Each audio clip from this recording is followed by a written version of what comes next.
During the years of my childhood, my country, Uganda, was still suffering from so many issues and effects of the civil war that has affected so many people.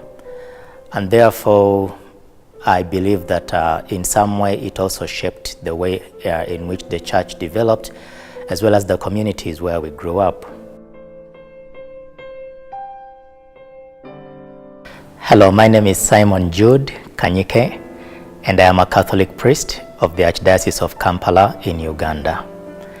I have been a priest for the last 10 years, and I come from a very Catholic family. I am the third child of my parents, and the only boy of my parents, whom the Lord has blessed with a number of children, 9 children. When you tell that story today, it sends chills to some people. But for us, as I grew up, that was just a perfect number for our family. When I was in my primary 4, after my catechism, I began feeling this urge that probably the best thing to be is to become a priest. If you want to be a very good person in this life, you should be a priest.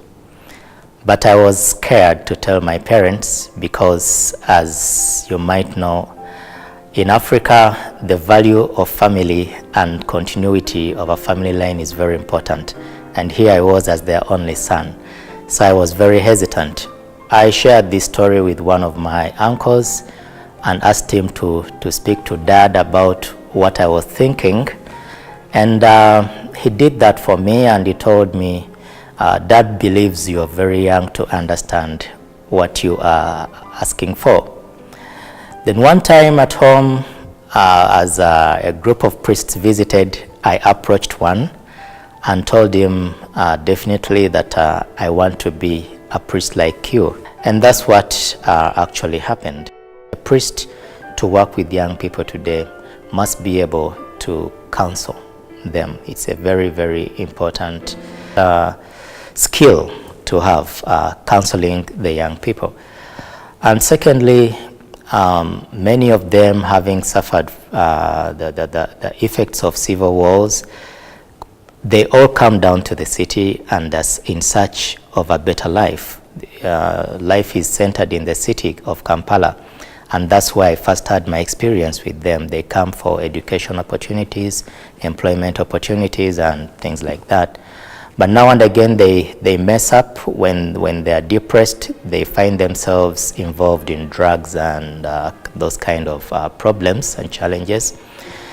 We had to be very vigilant with other priests to help these young people. The environment of young people outside Uganda looked slightly different. When I was oftentimes reading from the internet, you would hear comments like the Catholic Church is going down, the Catholic Church has no future. But one of the most inspiring experiences that I realized during the World Youth Days experiences was the fact that the church is young. The church is still vibrant. The church still has a reason to believe in a tomorrow. One of these, so many times I remember a free concert offered to young people to go and have a good time, but right next to it there was a huge tent where they were also free to go and venerate the Blessed Sacrament. There were as many people in this huge tent as you could imagine the people out there at the concert. And looking at these two audiences close to each other, I almost cried because I couldn't imagine how a young person today can afford, for example, to keep quiet and maintain an internal silence to be able to communicate with Jesus Christ. I believe we live in a very difficult time today, a time when sacrificing something for another is very difficult, probably because of the mentalities around. However, My personal experience is that we all receive by giving. Whatever we give, the Lord always multiplies and gives back to us. My story as a priest is a long story that cannot be covered in a very short time. But one of the most important things that I would like to share with you is the fact that a life of a priest is not a very individual life. It has a very public dimension. It has a dimension with which we share our very lives with other people. We cry with them, we celebrate our life with them, and we carry them again up with our shoulders towards a sense of hope.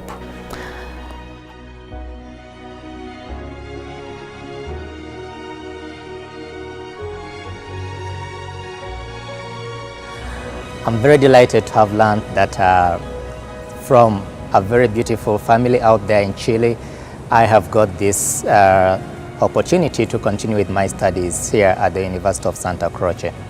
I would like to thank you very, very much, most particularly Regular and Laura, for the efforts that you have put. I know that only God can be able to pay you back, but the little that I can, I promise I will do that. I will pray for you. I'll pray for your family, for your dreams, especially whenever you remember your special day on the 23rd of June. May God bless you, your family, and your dreams.